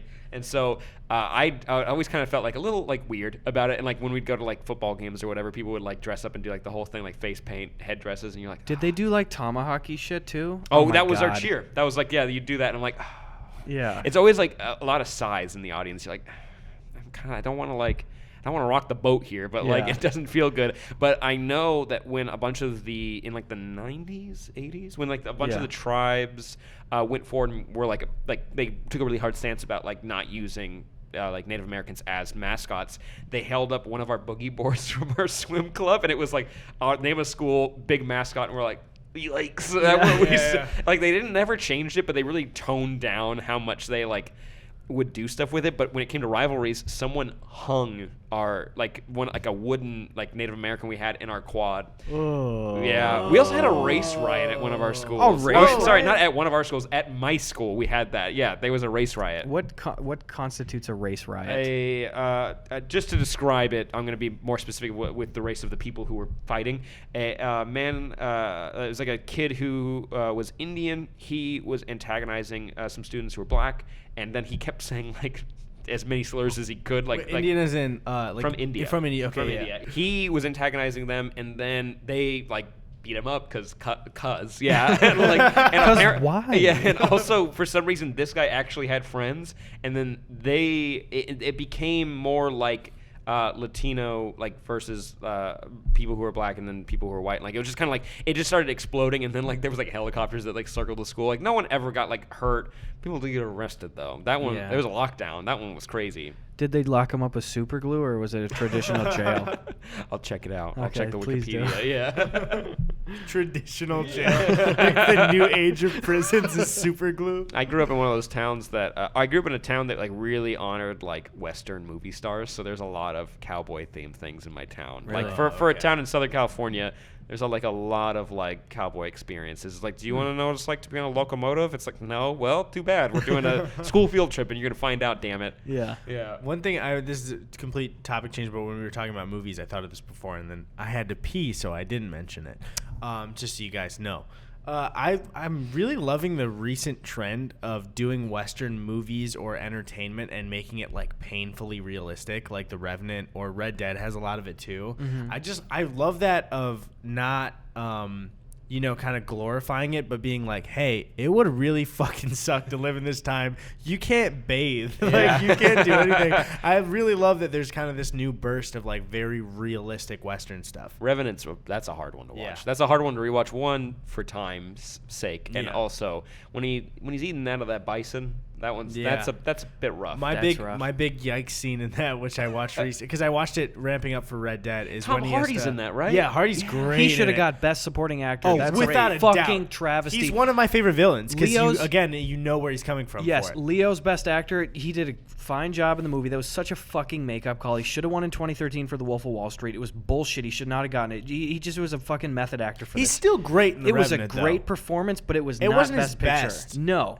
But one of my favorite parts about The Revenant, this is unrelated to what I was saying, is when Tom Hardy's explaining like how he got scalped, and during it, who's the guy who's in We Are the Millers, the kid?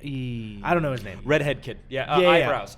Yeah, exactly. Eyebrows, He's in it, and he's like, while he's explaining the story, like etching a symbol into his like canteen, and it's just the sound of scraping metal. So he's telling the story, and you don't really notice. And then Tom Hardy like turns, and says, like, "Can you stop that?" Or like, "Can you cut that out?" You're like, "Oh, he's telling the story about the knife hitting his skull and some guy scraping metal at the same time." Oh. But yeah, the big scene for it is when he has to the throat wound, when he has to like cauterize it, and he has to like fucking burn his own throat. Oh man, that's a rough one to watch. I saw that movie 4 times in theaters. That's the only movie. I saw it twice. That's the only movie I've ever seen 4 times in theaters. I saw King Kong 5 times in theaters. Damn. The new one or the Peter Jackson one? Peter Jackson one. Okay. Mainly because it was in junior high and the youth group was hanging out, and no one, apparently not the whole group, saw that in the first go. So we kept seeing it over and over again. That movie does not hold up the more times you watch it. I, as a kid, didn't really like it, and that's why I love Kong Skull Island so much, because it's one of the most fun blockbusters I've seen in the last 10 years. Yeah. I have a lot of last 10 years mentions in this podcast. But sorry, go ahead. I was just going to say, I can always say like, oh, I saw this movie twice in theaters, but it's just because I watch movies and then my dad wants to see movies with me, so it's like I see most movies twice. I had a Revenant thing. So when I wanted to watch The Revenant the second time, I was single, and there was a girl in my English class when I was in college, and I was like kind of cute, so I said let's go for a movie date.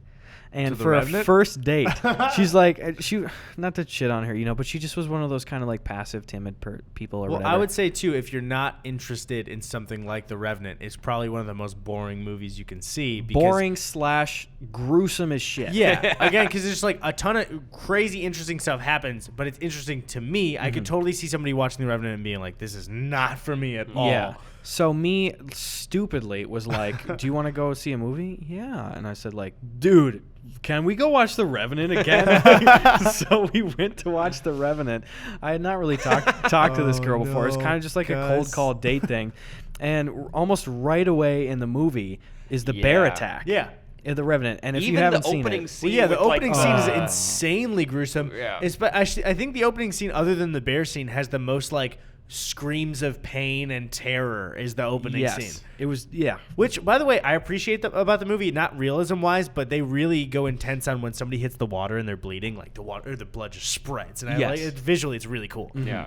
So we go and watch The Revenant, and we're sitting in there, and I don't know, it's the first 20 minutes or whatever, but the fucking the bear attack scenes. If you haven't seen it, it's not a spoiler. Leo gets. It's one of the most gruesome things I've seen on screen. It is a spoiler, but like it's the most famous thing about the movie. The main part of the movie, you can describe that part. He gets attacked by a bear, and it's shot to look like a one-take thing. And it must be do not hide at least anything. 3.5 minutes long. It's long. It's gruesome as shit. So we're watching this thing, and even rewatching the movie in theaters, I am physically uncomfortable. Like you can't just watch that. Oh yeah, no. So it's very uncomfortable to watch. We're watching, and the girl is clearly dropping like clues, like, "Oh, I don't like this," just saying stuff like this. And I was just sort of sitting there, and she kind of like slowly like gets her. Oh, I brought the shirt, by the way. She like gets her coat together, and she like, and she like picks up her purse, and she takes all of her stuff because it was in the wintertime, and like she kind of slowly starts to leave, clearly saying like, "Hey, can we please go? We're going now." And I just did not break eyes from the screen. She gets up and she went into the lobby, and part of my brain was like, maybe she's got to go pee or something. But I'm like, why'd she take her fucking jacket? Yeah. So she's out there, and I just forget about her. At least 30 minutes go by, and she comes back in the theater, and I'm like, fuck, dude. And she comes and she sits down and was just like arms crossed or whatever, didn't say anything. Well, it's a movie, you don't say anything. But we finished the movie, And it was like super uncomfortable. Meanwhile, the whole time I'm loving the movie. I fucking love The Revenant. I say this fully respectfully. We're very close. Yeah. I love you. You're an asshole. I know. I just forgot. I just was that's like, such a like. If she told me that story, I'm like, I didn't know you. I'd be like, what a fucking piece of shit, dude. and like she never explicitly like asked me to leave, but it was Dude, she pretty, picked up it her was purse and her pretty coat. inferred, super inferred. And then she just came back like, and she didn't like say anything. And then like we went into the car afterwards, and I was just like, so you probably didn't like the movie. I'm sorry about that. And she's like, yeah. Can we go home? Yeah. Oof. And I just dropped her off and never talked to her again. Oof. Yeah, I sent her a movie is a bad first date either way. Yeah, it's bad. It was when you're younger, flub. you don't know. You know, it just seems safe because it's like, oh, we're just gonna sit down and not talk to each other. I was just and watch like The Revenant. Yeah. I text for her 3 after. hours. I text her after and I was just like, hey, sorry, that probably wasn't a good choice for a movie. And she just didn't respond. Oh, man. And then I had to keep going to English class with her for like 2 more months. Oh, that's rough. I did Scott Pilgrim in high school. Yeah. That was like, I was super excited about it, didn't know anything about it. Looks fun. Edgar Wright, why not? It's going to be fun. But it was like, girlfriend at the time, it was like, or we were almost boyfriend, girlfriend. So buckle up, boys. It's going to get crazy. We were like, kind of like tickling, like, it's funny. And like, we would like put our foreheads together. And it was like, okay, cool. So this is when you're going to go ahead and kiss her. But then I outthought myself. I was like, wait, maybe she doesn't want to. Maybe she just wants to put her face near mine. That's not an invitation. And so I stayed there. And for about 45 minutes of the movie, we were just looking at each other.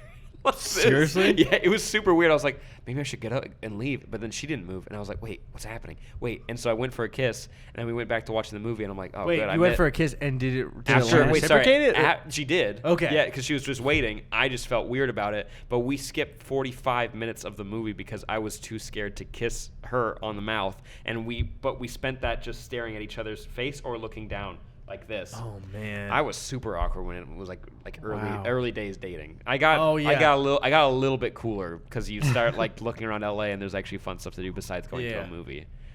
Leaving high school, I just like couldn't be like, not behave sounds like I'm doing something wrong, but I just couldn't function on a date. Like I just didn't know what to do. So I totally understand that, especially like right out like.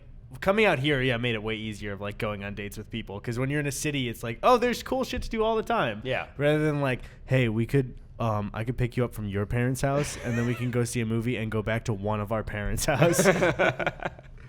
Both pretty fun. Wait, earlier you guys wanted to say your top 3 movies. Oh, I was waiting until you got back. It was right when you peed. We talked about horror movie shit. What are your top 3 movies? I don't have an answer because like there's just so many different movies that I love for different reasons. I can't rank them. I picked like 3 just random ones. The thing is though is like I always have trouble ranking anything because there's different there's different reasons. Like I have different favorite games. Like if you ask me what my favorite like single player games are going to be completely different answers of like favorite multiplayer or favorite games of all time. Mm-hmm. So like I don't really have movie rankings. That's a good point. I think I have a desire to categorize stuff, and I always know my top 10 movies off the top of my head at all times. But my top 3 are Django Unchained is my all-time favorite movie. Fantastic I just fucking love that movie so much. And then the second is Wolf of Wall Street. And then it's The Big Lebowski.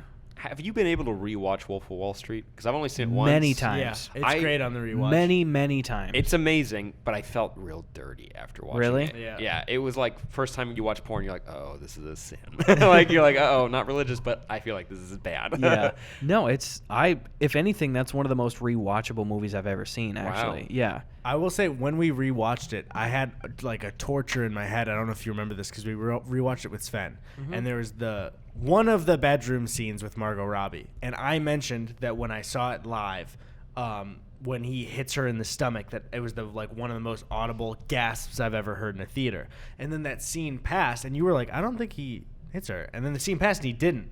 And for like 20 minutes, I was like, I know this happened. Like, I remember it so clearly. And then that scene happened later, and you're like, oh, okay. But, like, for that gap in between, I was like, did I make this up? Like, I just don't understand. Where you think, like, this would be interesting if I told it to somebody, and then your brain just like, that's what happened. Yeah. And then, it did. And I was like, I don't know. It was good to not to see it happen, not of like an I told you so, but like, okay, I'm not crazy. I just remember what my favorite movie of all time is. Ooh, what's that? I just remembered what it is. It is called 3 Football and Soul. And I know it's a poorly translated Japanese title, but it was at Fantastic Fest, and the premise is based on something that's a big problem in Japan at the time the movie was made, probably still. I don't think they figured out a way to fix this, is that people would go online and create things called life clubs on any social media platform. It could be anything. It could be even like a Nintendo chat room. They would create life clubs, and these are people who are anonymously planning their own group suicide. And it's it's a huge problem. Like the government doesn't know what to do because they're not going to call it like, oh, it's our life club meeting, blah blah blah. It's just colloquially that's what they call it. And so the movie is about 4 people that are planning a group suicide, and they don't know who each other is. And they're like, we're going to meet here. This is how we're going to do it. They're going to do it via a firework, which at first sounds weird, but a guy is a fireworks display curator. So he makes a 3-foot ball giant firework that's basically a bomb. And they're going to sit right in front of it, and it's going to go off. So they're like, oh, it's going to be beautiful because the fireworks are going to go off, and it's whatever. So it starts out, the guy who creates it is like 45 years old, and they all use their screen names when they meet. And the entire movie happens in this shed in his backyard. And what's amazing, I met the director, couldn't speak a lick of English. He wrote it, directed it, shot it, edited it, scored it, all by himself while working an IT job. What? Wow. Yes. He's like a badass. And he's so like calm and so nice. But anyways, the movie follows this 45-year-old guy. Then like a 20-something-year-old guy shows up, a younger guy. Then an older woman, maybe in her 40s.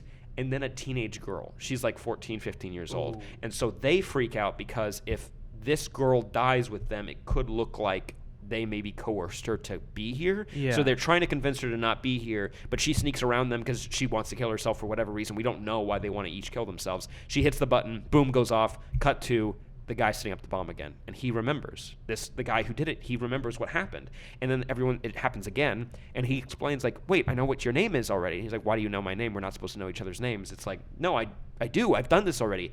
Then it happens again, and then the younger guy gets sucked into it too. So they're both in it, and eventually, the younger guy remembers when he wakes up next time, and they get stuck in it's Groundhog Day, but it's about suicide. And in the first half of the movie is really funny because they're just trying to convince this girl, and they don't know how to convince someone not to kill themselves because they want to kill themselves. Yeah. So they're like, well, how am I supposed to do this? And eventually, all the older woman and both of the guys get stuck in this time loop, and they're all just trying to convince this young girl not to kill herself. And in the beginning, it's so funny because they're like, what do we do? And they're like, look outside. There's a creek, and then as soon as he says that, the girl snuck over and hit the bomb, and it goes off, and they're like, what were you thinking when you were saying that? And because they can remember each time. Yeah. And also, what's kind of graphic is that they know what it's like to die via that bomb. They know what happens. Geez. So they're like, please stop doing that. Please make her not do that because it's awful.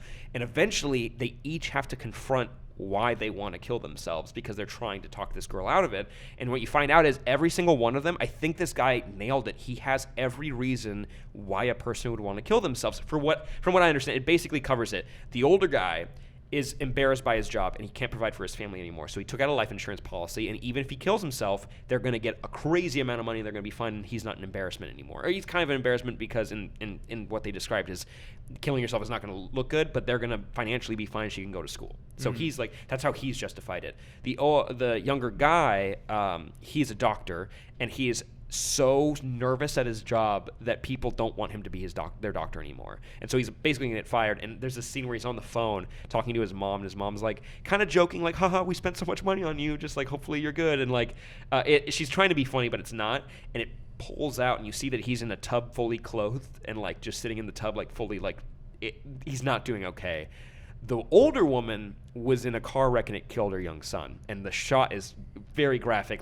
She wakes up after this car wreck and blood's falling on her, and it's her dead 9-year-old son. So it's very rough. Yeah. And I'm going to describe this because I can't find this movie anywhere, and it's been driving me crazy for 3 years. Please tell us in the comments. If you can find it, please. What's your Twitter handle? At Sam Bashor. Yeah, fucking tweet at Sam. Please. Find us. But the younger girl, you find out that she's lost all her parents, and she lives with her stepmom, and she's been stealing from her to try to impress her friends who bully her and torture her, and it's awful. So that's why she wants to kill herself.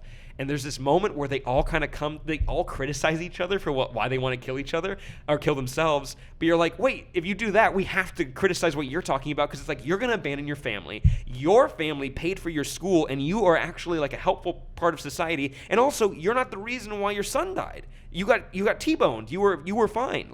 That's not your fault. Yeah. And you're going to leave your husband And, like, that's what you're going to do? And then the young girl, it's like, oh, so this stepmom who raises you after, like, the dad, I think, maybe died or abandoned, you're not really sure.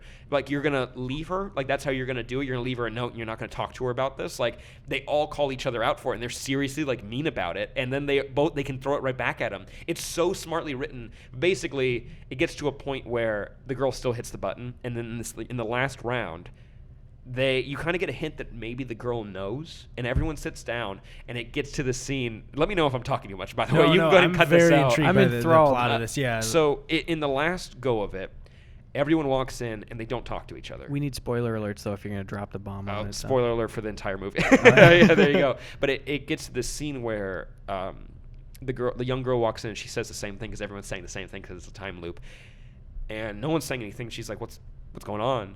And this older gentleman stands up, and he's like in tears because it's not about dying. It's that they've all kind of come to realizations about what this effect is going to have on the people that they care about and on each other.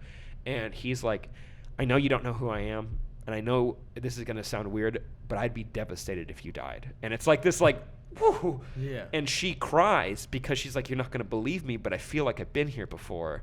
And then the movie, in this weird way, has a fourth act where you see where they all end up in the future, and they all have these like moments where they've actually influenced their lives for the better, each of them, and they never meet each other again. And it's I was crying so hard in the theater that I like hid my face because it was embarrassing how hard I was crying throughout this whole film. Wow. But it's the perfect balance of humor where it's like, this is dark humor. Like they are dying, and they keep going over and over and over. And them, like, there's this moment where only two of them know and the other two don't, and they're saying very personal information about them that they learned in one of the time loops, and they're like, you know what, screw it, and they hit it. And it's like, it's so funny the way this guy's able to capture humor that is universal. Yeah. And thinking about it, I'm like, I don't know anyone who is that determined to tell a story, because the whole point is, like, any movie that would be similar to this is to inspire people to think again when it comes to like wanting to commit suicide. And like, so if you've ever had anyone or whatever, that if you've ever had to deal with those feelings or other people having those feelings, this movie hits real hard, and it doesn't pull any punches. And it's like my favorite movie. I've talked about it like nonstop on my podcast, and no one's been able to find it. Someone went to, it's a Japanese movie, but someone was on a trip in Korea, and they were going through like this Japanese market trying to find like any copy of it, and no one can find it. Damn. I can't find it anywhere. And Do you know what the guy's name is? No, I could find it online, but there's not even like a Rotten Tomatoes score for it because it was just a release in Japan. So it's a bummer. But it's one of my all-time favorite films. It's so smart. I did have a press copy of it for a little bit, and I showed my family. Room was ruined. Like, we were all just bawling. It was so cool, and we were able to talk. It was so cool to be able to share a movie that was so special to me with them, and it was really cool. Damn. Yeah. That's great. I mean, not only does that sound like a really special movie, but it also sounds extremely entertaining too, which is crazy to take that kind of topic and make it like a time loop thing, but then also like, you know, like talking about what like their reasons and why they shouldn't do it. That's oh man, I want to see it now. It's really good. And they what happened? They damn it, I had another point. Can't remember what it was. But I've been looking for it forever, and it really How long have you been looking for it? When did you check on Hulu or? I did a quick Amazon search. I didn't find it there. I'll try again. So when did you see it? I saw it last year. I saw it in 2017, and it was so good. And also, what I was going to say is they built the set for it in his grandma's backyard. So it's like they didn't spend any money to make this movie until they showed it to a studio, and they got like the limited distribution they had for it. So we're all good. If anyone can find it, please, for the love of God, tell me where it is. Now I want to find it too. It's so good. Well, on that note, what time are we at? We've been going for about an hour 40. Okay, yeah, which is our time. Yeah, we usually go to. We usually go about an hour and a half to hour 45 or so. Yeah. Really? That did not feel that long at all. This has been a great episode. Me telling that story is about 45 minutes. Yeah. So that was good. Thanks, dude. That was a ton of content. Man. I didn't have a single word to say otherwise. So. I've just been staring at James Cameron's face here the whole time because I looked up the list of highest grossing movies. Is he underwater in that picture? Yeah, I was just thinking about that. Yeah, he did. He's in an Avatar cosplay. It looks kind of weird, actually. Dude, he's going to build a city at the bottom of the ocean like in BioShock. He's going to love it down there. He'll do it. He'll be Andrew Ryan. Yeah, he's going to have fun. That's where he's going to show all the new Avatar sequels, and that's where people will go to see it. Did you know that Andrew Ryan's actually an anagram for James Cameron? If you rearrange the letters, and if you cut out some letters and add a new letter. If you erase James Cameron and write Andrew Ryan, it says Andrew Ryan. Dude, I love Easter eggs, man. That's great. Well, on that note, Sam, where can people find you? Yeehaw, guys. This is a lot of fun. You can find me at Sam Bashor everywhere that matters. SAMBASHOR for the audio listeners. And then Only Stupid Answers. It's a podcast where we talk about movies, TV shows, comic books, video games. And recently we did one on dreams because we ran out of content, so we had to do one on dreams, and that one actually turned out to be really cool. Everyone apparently has teeth falling out dreams, and they're Dude, like, constantly. I'm all the fucking time. constantly. never had one, so I'm so scared and also confused. I'm right so now. glad that you validated that. Yeah. Why does this come up right at the end? I'm Yeah. just glad that someone else felt it. Oh, so many people. So many. And it's a very common, it's just a stress dream. Seems so real, too. Yeah. Like, well, I don't have my adult teeth now. Fuck, I guess. This sounds awful. Oh It my is. God. My teeth fell in, like, split in half down the middle. That one was real scary. I've had breaking ones where I feel them coming out of my mouth, and I'm like, well, at least this one's okay. What? This Yeah. one too? It's like that scene from Sunny where Charlie keeps pulling Yeah. his teeth out, and Mac's like, "Stop doing Stop it!" pulling it. By the way, have you guys, I know this is then, have you seen the newest episode of Sunny? I haven't No. seen any of the new I want to see seasons. it. We'll talk about this off podcast. It's so good. It's so freaking good. 4 of the movies in the top 20 highest grossing movies of all time are still in theaters. But again, we're fucking ending the episode, boys. There's too much interesting shit to be said. Okay, thank you, Sam, for stopping by. This was one of our favorite episodes. Yeah, this Oh, has been thanks. great. Goddamn. Thanks. Yeah, thanks for watching. Thank you for our sponsors, if we have any. I don't remember if we have one to record, so We'll figure it out. Thank you to our sponsor. I should have said this earlier. Your guys' content's dope. It's 100%. It's Thank you, A+. dude. It's Thank real you, good. dude. 100% Rotten Tomatoes. Big fans. Ooh, Yeah, dude. yeah. shit. That's fresh. Just don't check Metacritic. It's fucking awful. It's Yeah. terrible. The Don't- user reviews are fucking awful. I don't know what's going on there. All right, see you later, fellas and All right. ladies. Bye.